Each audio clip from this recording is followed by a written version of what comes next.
Olá! Tá começando mais um Que País é Esse? Muito boa tarde a todos!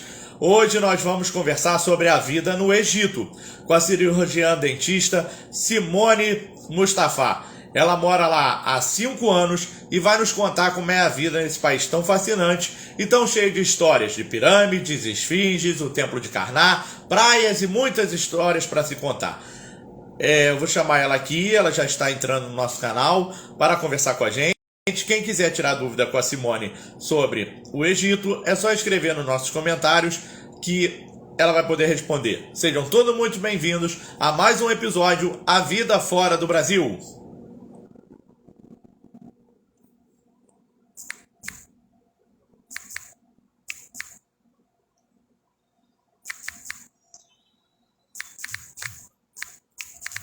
Estamos tentando contato com o Egito, pessoal, tá difícil a conexão. Não entra.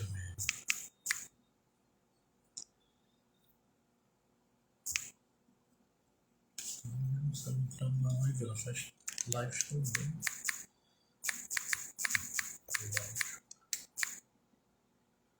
Estamos aguardando aqui a entrada da Simone. Agora ela entrou aqui. Vou chamar ela aqui para participar com a gente.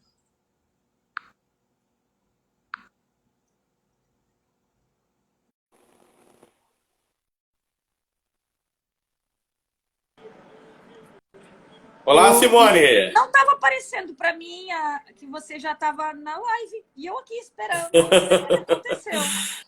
Coisas do Instagram, coisas do Instagram. Só pode, só pode. Tá me ouvindo Vocês estão bem me aí ouvindo direitinho? bem aí? Todo mundo está ouvindo bem? Tá, todo mundo te ouvindo. Vamos Eu lá. espero, eu espero. Eu estou aqui vendo se está alguma coisa travada aqui, porque a gente passa aqui o dedo. É isso. Muito obrigada ao convite. Aqui estou para responder as vossas perguntas. Já quebrei o meu jejum. De vez em quando eu vou parar só para beber água, porque... E água à maneira do Egito, que é pela garrafa. No Egito, ninguém toma água no copo. Vamos lá falar sobre o Egito. Eu que te agradeço também ter aceito o nosso convite, Simone. Queria que você começasse a contar pra gente como surgiu o Egito na sua vida e por que o Egito, essa escolha sua. Ai, olha, e é uma história que já vem do pai, né? Pai imigrante, pai que sempre teve com a mala nas costas. A partir de uma certa época, meu pai resolveu ir para Portugal conosco, pequenininho, e lá vamos nós, todos os irmãos, e só de mala e cuia. Naquela época ainda dava para levar as panelas e tal. E a gente foi. Aí o primeiro país que a gente parou foi Marrocos, a caminho de Portugal.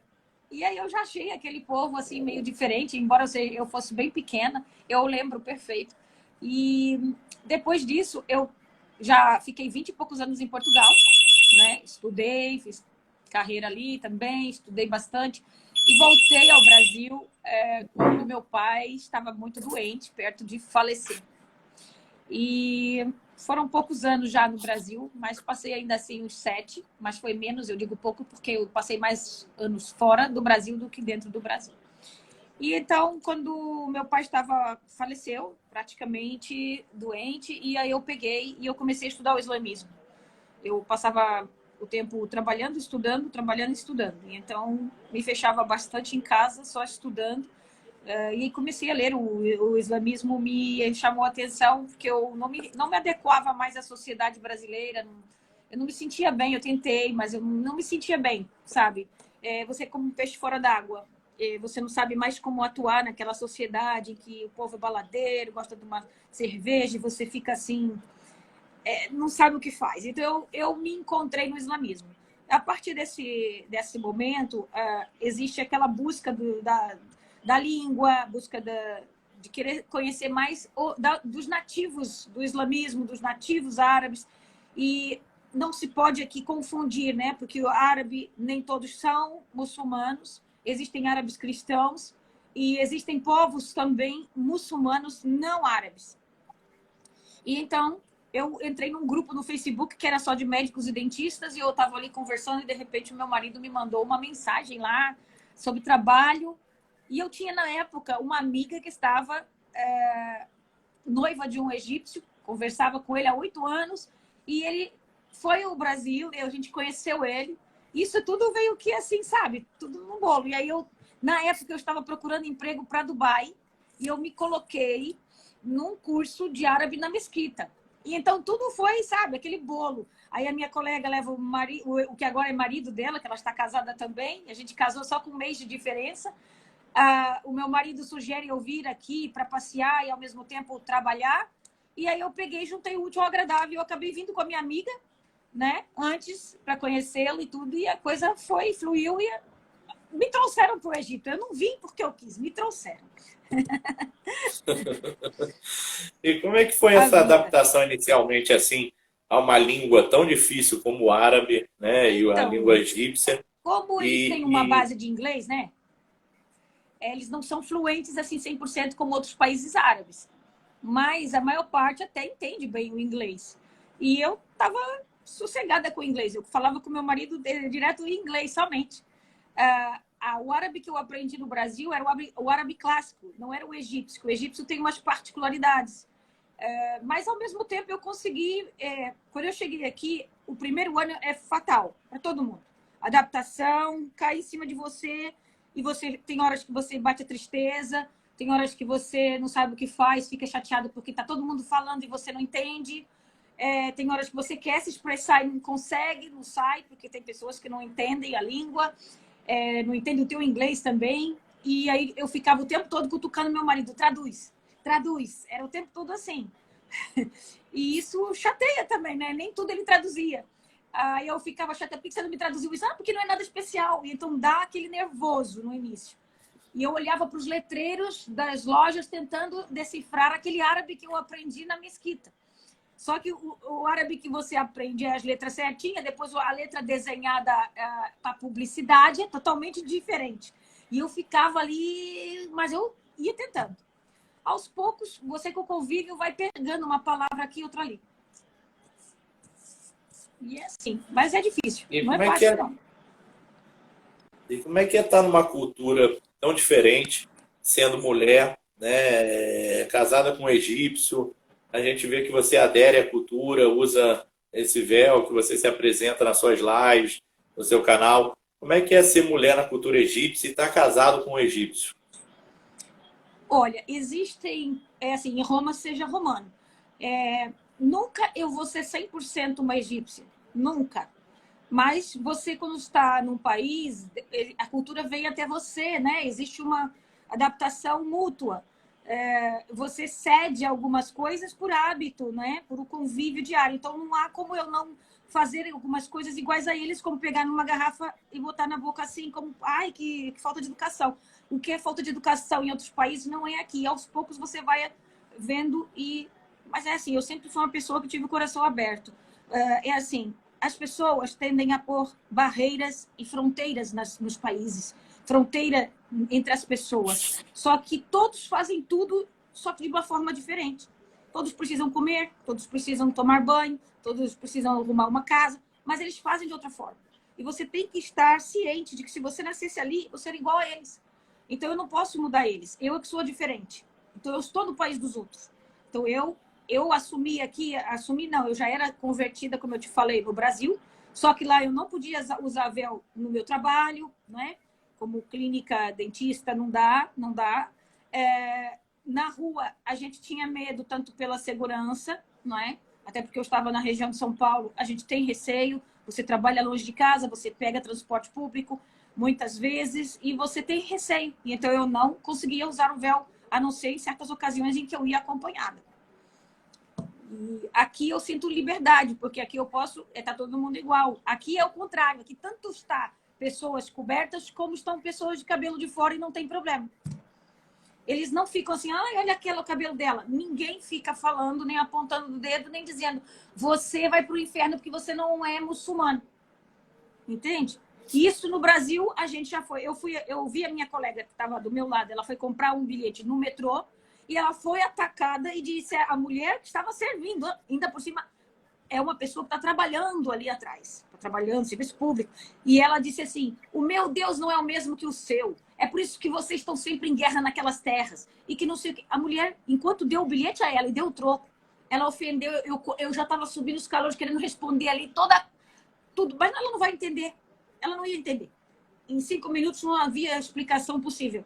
Então, a gente deixa falar, a gente é ofendida, a gente vira as costas e sai. Agora, aqui, nenhuma vez, nenhum da minha família, porque a minha família é cristã e não veste véu, chegam aqui, vai sozinha, minha mãe quantas vezes já foi sozinha, ninguém fica assim, você vai pro inferno, se meu Deus não é o seu, puxar elas pelos cabelos. Não existe isso. Não existe isso. Entendeu? Agora, vamos falar um pouquinho da comida egípcia, porque nós estamos vivendo o período Ramadã, você está falando sobre isso. Ai, E a Senhor, Tatiana com milância. e a Tatiana França está te perguntando que ela está curiosa sobre a alimentação. É muito diferente da do Brasil ou Portugal, onde você também morou? Muito diferente. Mas tem umas particularidades aí que eu noto que tanto os portugueses faziam como os nordestinos no Brasil também gostam. Eles gostam de comer tudo da carne. Eles comem os intestinos, eles comem o bofe, eles comem tudo. Eles fazem, por exemplo, um arroz com os miúdos dos animais, as vísceras, como em Portugal também tem esse tipo de arroz. E como tem a buchada de bode, não é? que eu ouço falar muito aí no Nordeste, e eles aqui também fazem a mesma coisa, muito parecido, eles também têm em algumas localidades. É assim, é uma comida pesada, é uma comida que para mim, é assim, eu gosto, mas eu não consigo todos os dias porque é uma comida que não varia muito. É sempre igual, sempre a mesma coisa, sempre os mesmos pratos. A variedade é 3, 4 diferentes pela semana e é aquilo, sempre aquilo, sempre aquilo. E eles não são muito adeptos de fazer novidades. E muito picante, muitas vezes. Tem as próprias comidas. Eu até no meu vídeo aí peguei um pouco do seu vídeo lá do canal que você faz o coxiari. O koshari, ele é muito bom. Agora, é uma comida egípcia que todo mundo gosta quando vem aqui, porque ela é vegetariana, né? Não tem carne. E o koshari é a base só de macarrão e lentilha. Mas não deixa de ser pesadinho, porque é muito macarrão. Você ainda fica meio que... Para dieta aqui, é muito raro você conseguir um restaurante vegano, um sanduíche vegano. Eles não têm o hábito de comer manteiga. A manteiga para eles é para cozinhar, não é para passar no pão. É bem complicado o hábito e os horários. Os horários também é uma coisa muito complicada. E você aprendeu a fazer essas comidas que você mostra no seu canal fazendo? Como é que foi isso? Olha, a base que você tem que aprender é o arroz e o macarrão, né? E eu tenho essas bases, eu tenho lá no meu canal, no YouTube, que eu fiz o macarrão frito, que tudo para eles é frito, eles selam o macarrão. Então, é sempre o macarrão, o arroz, a base. E alguns pratos que eu tenho lá, eu gosto que seja as egípcias a fazerem para mostrar como é. Porque se a gente for replicar, nunca vai ser igual. Porque eu vou botar menos tempero, eu vou botar menos cominho, porque elas vão tacar pimenta e eu não vou colocar. Então, eu não gosto de estar repetindo da mesma maneira, porque não vai ficar igual. Então, se é para ser igual, para mostrar, eu faço questão de mostrar a minha sogra fazendo ou alguma outra egípcia fazendo. É assim, eu acho que são pratos que são simples. O único que dá mais trabalho é o machi, que é aquele que é enrolado, que é o charuto, porque aquilo ali dá trabalho, porque eles são muitos e tem que fazer bacias daquilo, né? Dos recheados de legumes.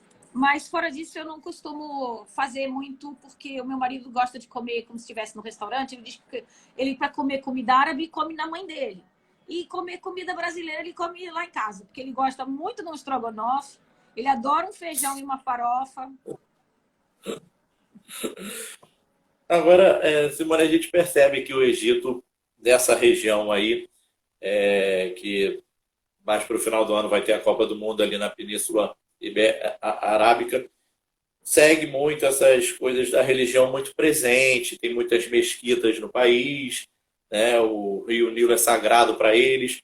Como é que é essa parte religiosa assim, do Egito, onde a gente está vivendo esse período que você falou em relação ao horário da nossa live por causa do Ramadã, né, que fica em jejum do nascer do sol até o pôr do sol. Como é que é essa parte que os egípcios lidam com isso?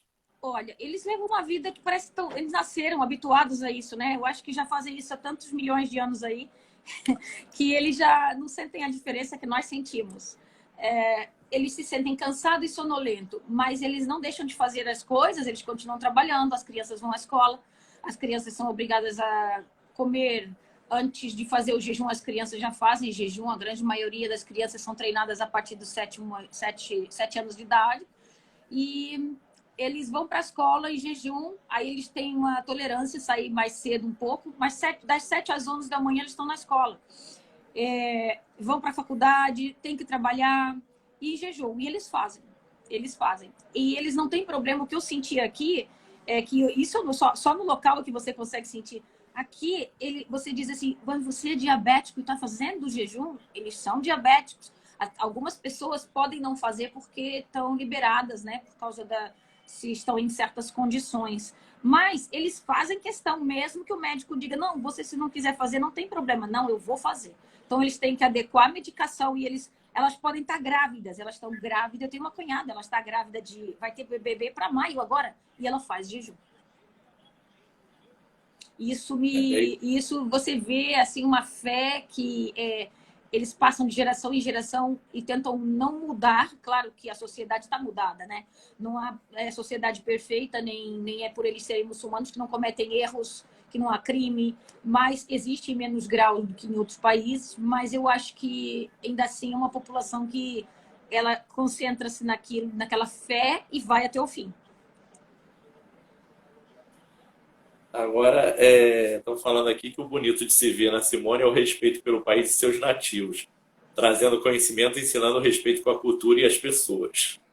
É isso, porque assim, olha, uma coisa que eu vejo, sabe, pessoas que assim imigraram para cá por livre e espontânea vontade, ou por trabalho, ou por casamento, seja como for, e chega aqui e começa a falar mal do país, quando você tá ganhando seu salário aqui, coisa que você não faz em outro país porque não está dando nem no Brasil, aí você arranjou aqui no Egito, tá dando para você comer, ainda tá dando para você juntar, então um abraço. Então por que você tem que ficar falando mal? E eu vejo muito isso. Ai, olha como elas estão cobertas. Será possível que a ignorância é tanta que assim, primeiro nós temos tecidos para o verão. Segundo, até os homens andam cobertos. A maior parte dos homens, eles andam com aquelas abaias compridas. É típico deles. É uma roupa tradicional que ficou até hoje. Por quê? Porque é uma roupa adequada tanto para o deserto, para o clima seco, e quanto é uma roupa islâmica que não mostra nem as curvas da mulher nem do homem. Mas o povo adora criticar e dizer, elas estão cobertas até o pescoço. Vocês já pararam para pensar? Perguntem a uma mulher dessa se elas querem tirar aquela roupa. Às vezes, nem que o superior lá do Cairo, da religião, diga assim, a partir de hoje ninguém precisa mais usar hijab porque nós resolvemos parar para não haver mais problema. Algumas não vão fazer. É a mesma coisa com a mutilação genital. Isso é um tema super polêmico. Eu vou nomear aqui só para fazer entenderem. Desde há muitos anos atrás já começou a lei a vir por causa das pressões internacionais. Eles bloquearam, pararam e é crime agora. Já é crime há uns 10 anos aí ou mais. Mas o pessoal do interior, na dúvida, prefere seguir o que os livros falam que antigamente se fazia. Então, sugere-se, não está no Alcorão isso, mas se sugere que antigamente algumas mulheres faziam e isso segue em alguns países. Muitos aboliram por causa das pressões internacionais. Mas aqui tem pessoas hoje, e novas ainda, dessa geração, que diz, eu vou fazer das minhas filhas porque eu prefiro seguir o que Deus fala do que o homem fala. Então, a gente não pode estar criticando, dizendo, ela está sendo obrigada a vestir um véu, ela está sendo obrigada a ser mutilada. Não tá. É uma questão de crença. E na crença, se você estiver num outro tipo de crença, que te fala que você tem que fazer uns certos cortes no corpo e você vai fazer, quem vai ser nós para criticar se você crê nisso? Não é? E a pior coisa é você achar que porque você está com calor, você tem que estar despido. Não, é o contrário. Porque a pele num lugar seco, sem quase umidade, onde a areia sopra aí, às vezes você não consegue nem de óculos. Como é que eles fazem? Cobrem até a boca. E a roupa, gente, é uma proteção para você não desidratar. Olha, em Portugal... É o que a gente fala muito aqui, né? É o que a gente fala muito aqui nas nossas lives, né, Simone? Que assim, quando você muda de país, né, você está saindo da sua pátria para ser um expatriado, você está invadindo a cultura deles. Né? E, assim, isso é verdade. Ninguém te obriga a vestir o véu ou alguma coisa assim. Você veste porque você gosta, porque você quer, e ninguém vai te obrigar a isso, né? E nem por isso, como Uhum. você mesmo disse, vamos dizer, a Simone não usa o véu, então ela vai arder no mármore do inferno. Ou ela usa o véu, ela vai ser uma mulher de fé, né? Ó, isso não muda isso, a crença da pessoa. E você Né? sabe que só quem pode falar isso são os verdadeiros, os muçulmanos. Os outros que não são muçulmanos não podem dizer que eu vou arder no mármore do inferno. Porque só o muçulmano conhece a religião. Então, só um muçulmano ou uma muçulmana pode chegar para mim e dizer, irmã, é melhor você colocar. E eles vão aconselhar? Vão. Vão fazer pressão? Vão. Mas indiretamente, que eles sabem que ninguém pode nos obrigar. Só que, lá está, as pessoas colocam muros frente às outras pessoas. Vocês acham que os egípcios, ou seja, outro povo qualquer, não ia fazer igual se ele, em vez de ser egípcio, fosse um brasileiro? Se você nascesse aqui, ou se ele nascesse lá, ele não ia ser igual? Ia. A gente é aquilo que a gente aprende dos familiares, dos povos que vão deixando essas culturas. As culturas vão mudando, mas leva muito tempo uma cultura mudar. Uma cultura não é de um dia para a noite que muda. Não é? Entende? Agora vamos falar um pouquinho assim, Simone. Grande pergunta das pessoas que perguntam aqui. Você encontra muitos estrangeiros no Egito, muitos brasileiros. Como é que é emigrar para o Egito? Como é que é ser um expatriado no Egito? O que uma pessoa que queira emigrar para o Egito precisa fazer? Olha, a primeira coisa existem dois tipos de visto, né? Existe o visto de turista, que você paga aqui na entrada. Eles não pedem muitas coisas. Por quê? Porque o Egito vive do turismo. Então, eles não botam muitos impedimentos. Se você quer vir para passar mais tempo, a gente aconselha sempre. O melhor visto é o que é pedido na Embaixada do Cairo, em Brasília ou no Rio de Janeiro. Você pede esse visto, que ele é de múltiplas entradas. Você tem permanência até 30 dias. E ele é válido por um ano. Ou seja, durante um ano, se você quiser ir ao Brasil e voltar, você não vai pagar mais visto. Então, esse é o melhor visto para casamentos e tudo. Até porque eles dão mais credibilidade, não é?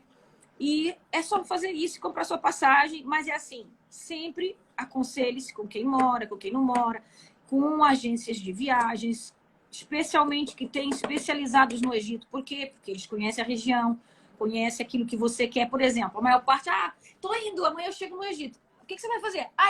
Eu quero conhecer de norte a sul. Aí eu saio no aeroporto do Cairo. Então, se você quer, tem vários tipos de programa, porque assim, se você quer fazer um tour no Egito, por que você vai sair no aeroporto do Cairo? Você tem voo direto para Assuã ou para o sul, vai. Tem 2 cidades no sul, que é o melhor, porque você vai fazendo lá embaixo, que são as cidades principais, são as cidades mais turísticas, onde tem muitas tumbas, muito templo. Você vai subindo e deixa o Cairo para o final, que você já está ali, pronto para ir para o aeroporto, para voltar para o Brasil. Não perde tempo, não perde nada, entende? Então, assim, é preciso aconselhamento até para viagem. É isso que eu digo. Então, para vir para turismo, ou mesmo para trabalho, assim, o mais certo é ser com um contrato de trabalho, né? E como é que é assim os pontos turísticos? Você acabou de falar de Assuã, falou de Isso. Luxor, que é outra cidade linda, Alexandria. Que lugares Isso. turísticos você recomenda no Egito? Alexandria e Assuã são extremos, né? Extremo norte, extremo sul. Assuã, você vai ver os típicos egípcios e um povo muito alegre.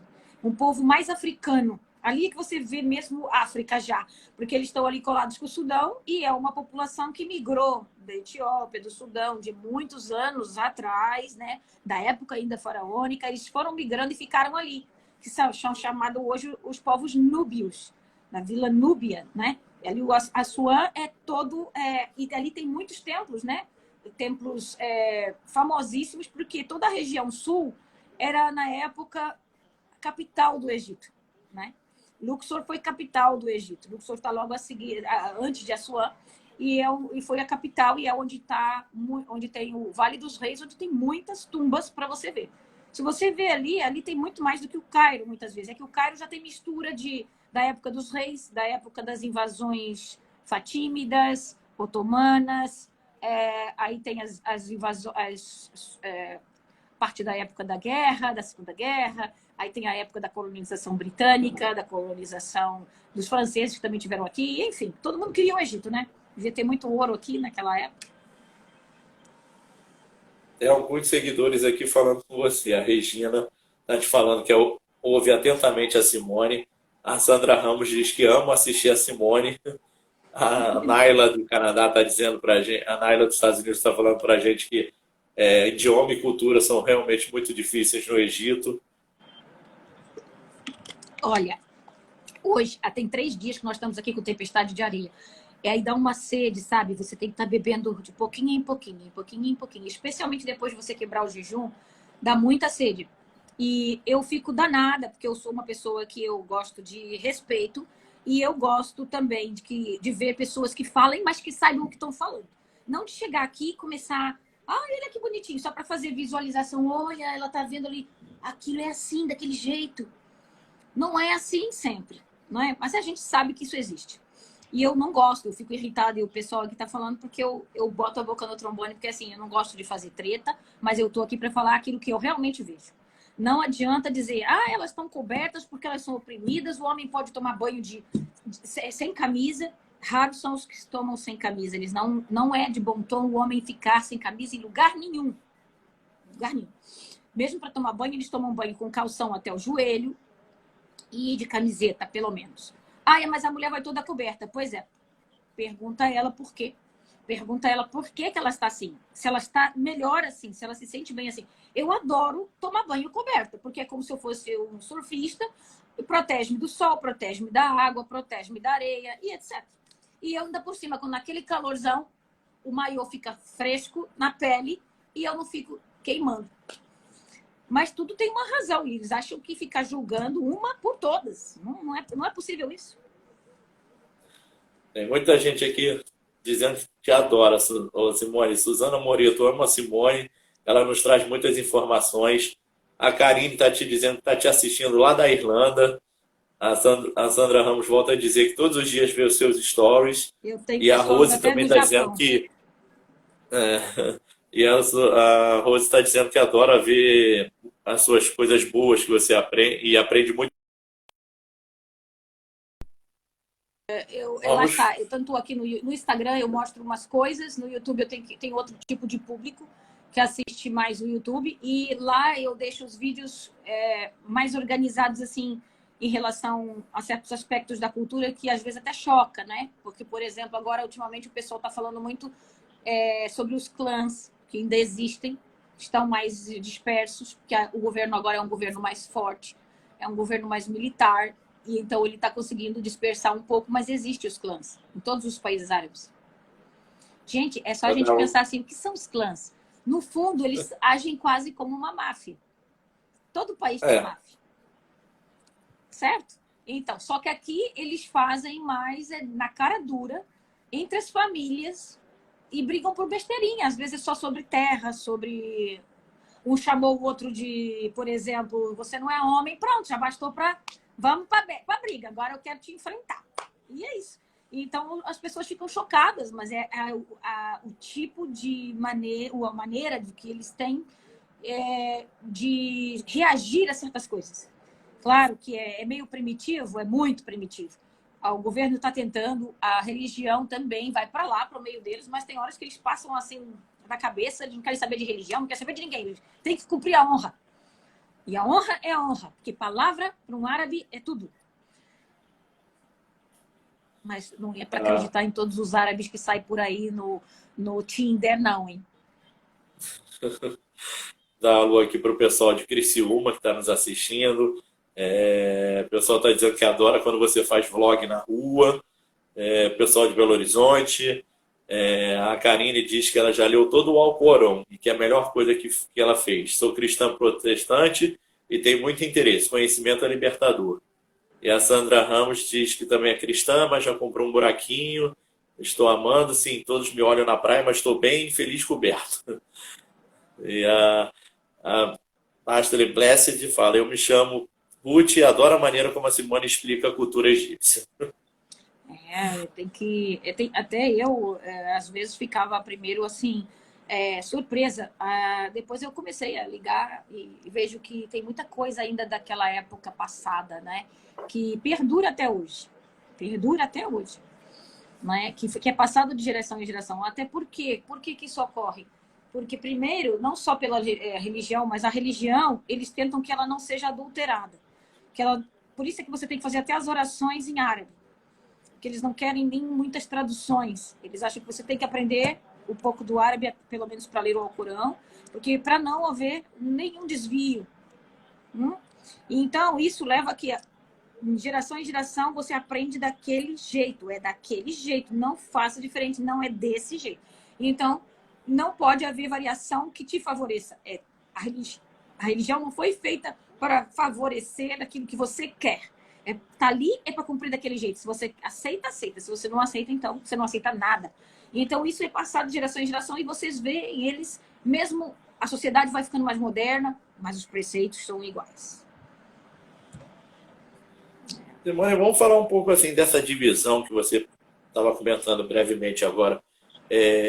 O Egito é um país que ele meio que se divide assim do Egito antigo e do Egito atual, moderno, né, que hoje já é um país mais aberto, não é tão fechado e tal. Você sente esse choque, que ainda existe esse choque no país, da era do Egito antigo para a era do Egito moderno?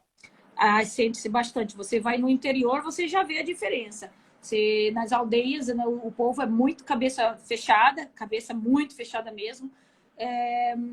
E aí você vem aqui para Alexandria, principalmente, e Cairo, você vê o modernismo, as meninas já querendo tirar o hijab, as mães brigando com elas, e algumas só botam um pouco assim o cabelo à frente e à mostra, a moda surgindo bastante, alguns preceitos, por exemplo, o rapaz, quando está noivo da moça, ele pode sair com a moça se os pais permitirem, mas ela nunca vai sozinha, ela vai com o irmão, ela vai com as irmãs, eles saem em conjunto.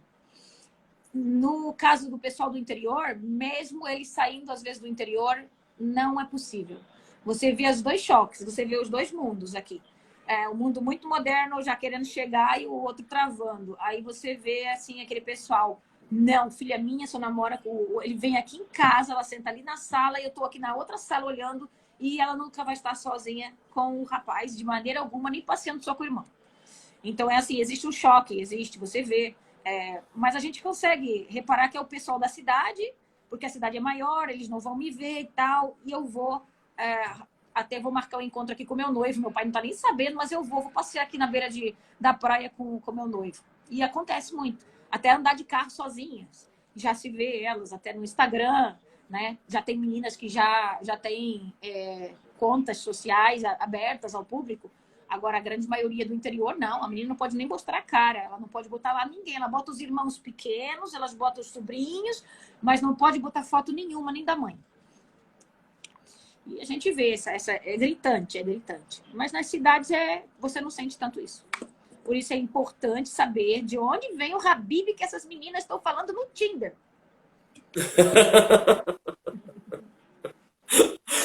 Vamos falar um pouco assim, como é que é o custo de vida no Egito? Você considera o custo de vida alto? Como é que é o custo de vida do Egito?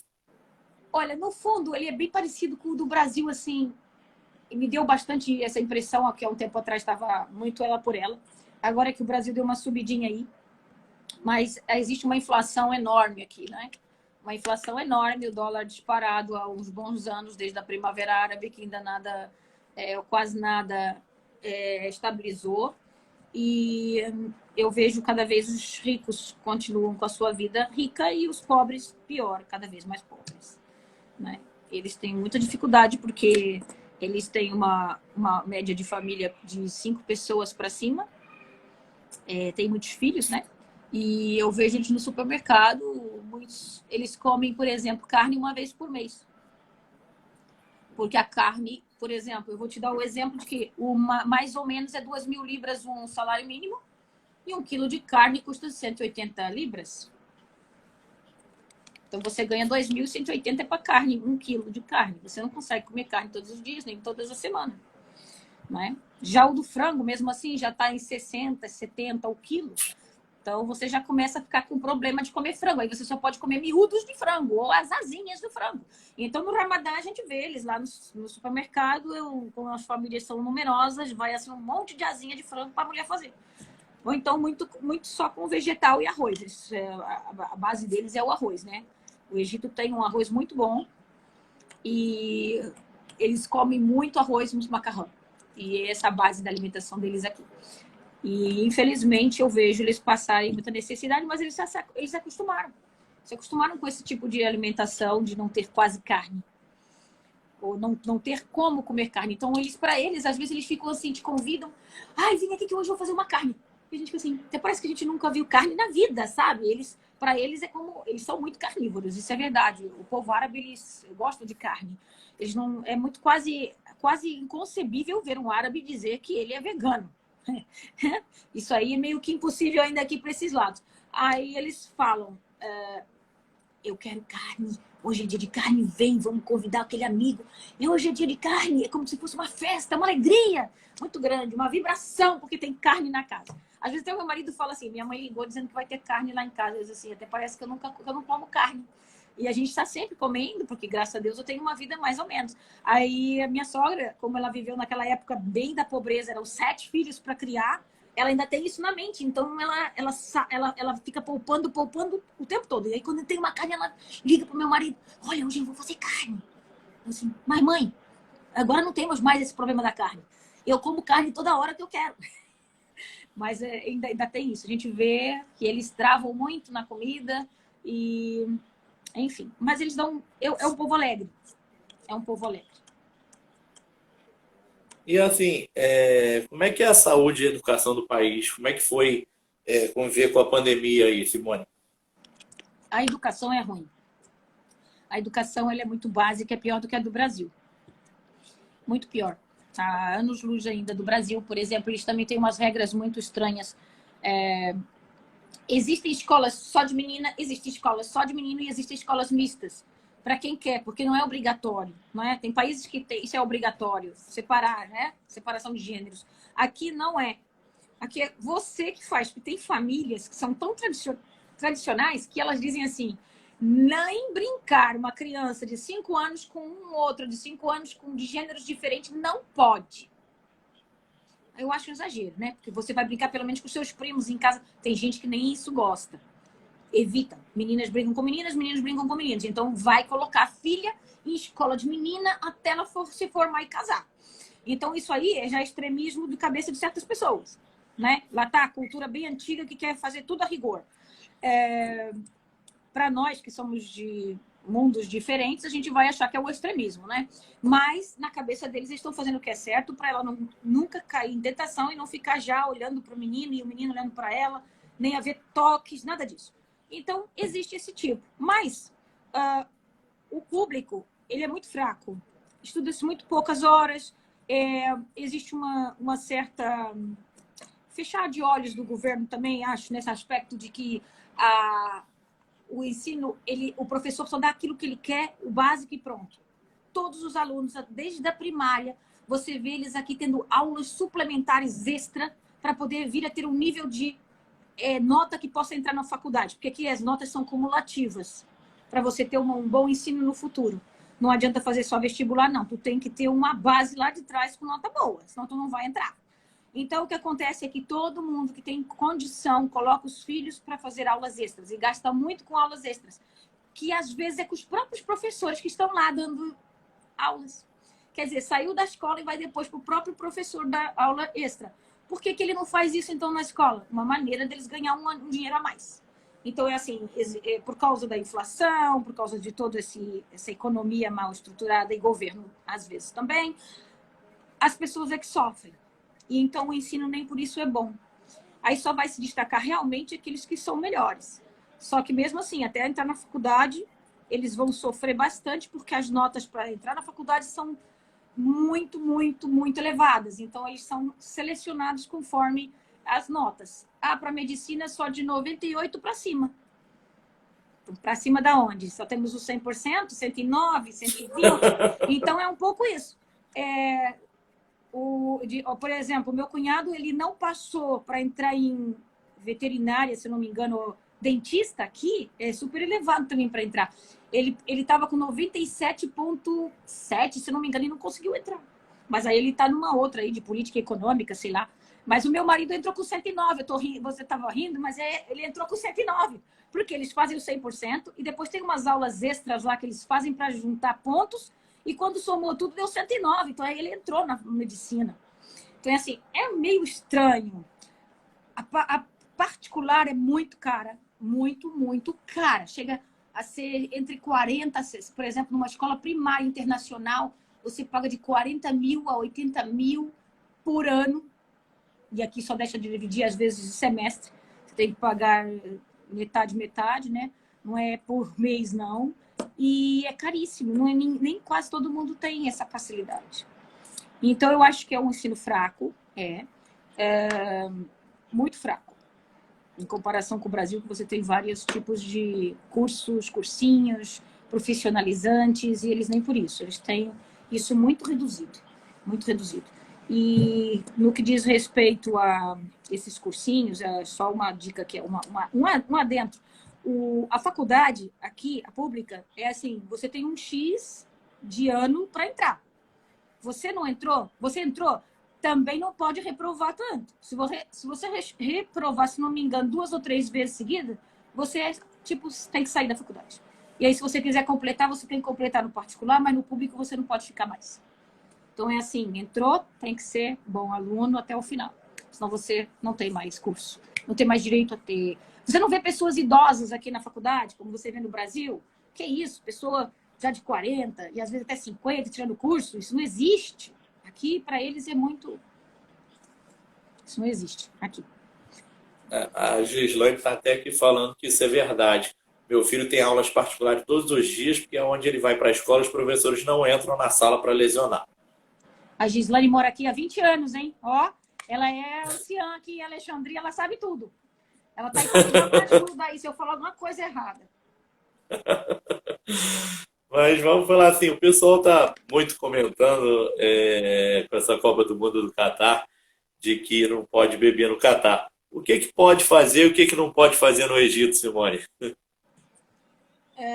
Olha, tá dando muito agora aí umas estéticas, né? Mas é assim, temporário, porque assim, nada aqui é 100% garantido. O Egito é um país que vive mudando, tudo é para amanhã, tudo é Búcara, Inshallah, quer dizer, amanhã talvez, né? Amanhã, se Deus quiser, porque aqui você não pode dizer assim, amanhã vai acontecer isso, tudo muda de uma hora para outra. Aqui eu nunca vi país para as coisas se alterarem na última hora. Às vezes, no mesmo dia, eles alteram todo o seu horário. Então, é um país que você vem e você vai passar nervoso no início. Você vai passar nervoso até depois. Você tem que só respirar, porque eles estão no país deles e fazer a maneira deles. Mas que ainda está anos-luz para aprender muitas coisas. Estão. E quem vem para aqui tem que ter muita paciência, principalmente no trânsito, se você vai querer dirigir. Você vai querer apertar o pescoço de algumas pessoas no trânsito, porque eles não têm regra. Existe uma lei não, existe muita corrupção. Em todos os lugares há muito suborno. Apesar de ser um país muçulmano, existe muito isso, talvez, pela economia que tem, não sei, né? Mas a índole do país está muito nas mãos de quem tem dinheiro e eles manejam tudo na base do suborno, na base do jeitinho egípcio, que também tem. Aqui não é só o jeitinho brasileiro, tem o jeitinho egípcio. E é isso. Tem gente te perguntando não aqui se faço você harmonização facial. Aqui a lei é diferente. A harmonização facial não pode ser feita por dentistas, não. Quem falou é dermatologista e médicos. Isso não pode ser feito. Nem botox os dentistas daqui fazem. Mas vamos...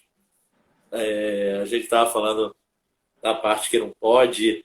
E o que pode assim fazer? O que você acha de fazer assim? Porque realmente a minha mãe foi para o Egito e disse que o trânsito é caótico. Parece que não tem sinal em Egito. Verdade. O tráfego é caótico. Mas assim, o que você acha de mais legal assim, que pode fazer no Egito? Nossa, isso pode... Olha, comida vai sempre dar. Abrir um negóciozinho de comida, de uns quiosques de quitutes. Eles adoram doces. Acho que isso é um negócio que sempre vai dar. A Gia agora está fazendo aí uns bombons até em casa, olha aí, ó. Brasileiro é assim, vai logo fazendo sua indústria em casa mesmo. E já que agora estamos na era digital, tudo é pela internet, a gente abre uma página, tá ali a propaganda, liga no WhatsApp, encomenda, vai o delivery e pronto. Chegou os brigadeiros na sua casa. E acho que sempre vai dar uns doces, mas você vai ter que primeiro ir introduzindo aos poucos, fazendo aquela coisa de dar para provar, porque eles são meio aversos à novidade. A novidade, assim, tipo de comida, eles são muito tradicionalistas na comida. E aí você vai introduzindo aos poucos, olha, esse é um salgadinho, isso aqui é uma coxinha. A primeira vez que eu fiz coxinha aqui, eu fui fazer para a família do marido, né? A minha sogra abre a coxinha, come o recheio e deixa a parte de fora. Porque é uma tradição que eles querem a carne, eles não querem massa. E, enfim, é muito complicado. Às vezes você fica assim, fiz a coxinha mais gostosa do mundo, eu fiz o bolo melhor do mundo, e eles só querem o de chocolate. Você pode fazer todas as variedades de bolo, mas é o de chocolate que eles querem. Então, eles têm uma coisa assim, sabe? A cabeça deles é meio teimosa. Os egípcios são teimosos. Eu faço ovos de chocolates e trufas. Eu sei, eu tô vendo aí sua página aí de chocolates. Porque chocolate ela sabe que vai sair sempre, né? E sempre dá para vender. Mesmo para as brasileiras que já estão morando aqui, né? Já estão trabalhando aqui. E agora já temos uma pequena padaria no Cairo, né? Uma padaria de coxinha também no Cairo. Já vai tendo algumas meninas aí que estão fazendo algumas modificações e eu acredito que essas interações, casamentos entre diferentes povos, vai aos poucos alterando a cultura, mas alterando bem devagarzinho. Entendeu? Bom, Simone, foi ótima a nossa live. Você falou muito do Egito. Quem quiser saber mais do Egito, acompanhe o canal da Simone, Além das Pirâmides. Ela fala muita cultura. E vou te fazer uma última pergunta, Simone. O que te faria voltar Para o Brasil? para o Brasil? Só se o Brasil desse assim, uma volta muito grande de se transformar e não houvesse mais violência, mas não voltaria, não. Não voltaria. Eu já estou fora há muito tempo, né? E aí, se eu pudesse escolher, aí sim, a pergunta aí, eu escolheria talvez morar em outro país, mas assim, Portugal, talvez, porque eu já morei lá e eu gosto. Mas é assim, eu estou no paraíso, né? Eu moro aqui em frente à praia, nesse momento eu não largava daqui, não. O Egito me facilita muita coisa. Apesar de ser um país complexo, lá está. É bom na minha profissão, né? Na área médica, na área de saúde, é uma área boa. Eu moro numa região onde está aqui um mar Mediterrâneo maravilhoso, né? Eu todos os dias acordo com esse mar lindo aqui na minha frente. Tem umas areias de vez em quando aí, umas tempestades, né? Como hoje, que a gente não via o céu. Mas isso faz parte, não há lugar perfeito. O Brasil tem as tempestades também, né? Os aguaceiros. A gente não está 100% seguro em lugar nenhum. Mas, assim, o Brasil, eu não gosto só por uma única coisa, porque é a violência. Uma violência muito sem medida já, cruel demais, e eu ficar presa o tempo todo com medo de sair na rua, com medo de botar o celular, com medo de fechar aqui, fechar ali. E isso, para mim, é uma paranoia muito grande. E aqui existe crime, existe, mas você não precisa de estar desse jeito, né? Sua saúde mental aqui é melhor, muito melhor. Por isso eu escolho a simplicidade. Escolho a simplicidade do país de terceiro mundo, mas tô sossegada, tô calma. Não voltaria, não. Bom, Simone, obrigado, foi ótimo. Pessoal, a live da Simone vai ficar gravada nos nossos canais, no Instagram e no YouTube, para quem não assistiu. Agradecer a todo mundo que assistiu, o pessoal de Taubaté, São Paulo, Criciúma, Belo Horizonte, Ceará, Holanda, Irlanda, o próprio Egito. E na próxima sexta-feira, dia 15, nós vamos estar na Turquia com a Ana e depois nós vamos estar na Malásia com a Priscila, dia 21 e dia 26 com a Gabi Lírio na Arábia Saudita. Não percam nossas... Não percam as nossas... Conheço esse pessoal todo. Gente, muito obrigada. Um grande beijo para o Paraná, porque eu ouvi aqui, estavam aqui pessoal do Paraná. Ainda tenho meus irmãos que estão lá em Paraná também, minhas sobrinhas, e eu também conheço o Paraná. E São Paulo, Rio. Não fui para muito mais, Minas Gerais também. E para o Nordeste eu não cheguei aí. O Brasil é muito grande, muito lindo, é uma pena, mas estamos aqui para vos servir. Gente, muito obrigada. Você também, muito obrigada pelo convite. Obrigado a todos. Boa tarde, boa noite, Simone. Tchau. Boa tarde.